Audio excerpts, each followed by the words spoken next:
A rare manuscript containing Isaac Newton's handwritten notes is up for auction in London. It's on his seminal work, the Principia, and is expected to sell for £750,000. Legend has it that a falling apple inspired Isaac Newton to formulate his groundbreaking theory of gravity. Whether or not the true story has been embellished, there's no doubt that the British mathematician revolutionised the world of science.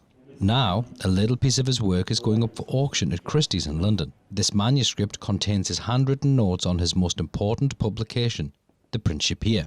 The first edition was published in 1687 and sets out theories for how the universe works, including the laws of motion, universal gravitation and planetary motion. This is an autograph manuscript, that's a manuscript in the hand of Isaac Newton, talking about his greatest work, the Principia. This is the work in which he reinvented our understanding of the universe.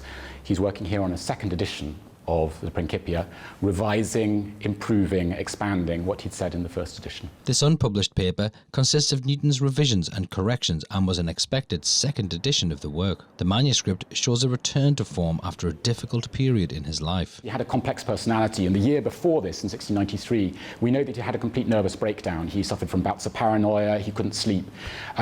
In 1694, when he was embarking on this, he was once again fizzing with the energy of one of the greatest minds the world has ever seen. Newton achieved great fame in his lifetime. He was knighted by Queen Anne, served as Master of the Royal Mint and was appointed President of the Royal Society.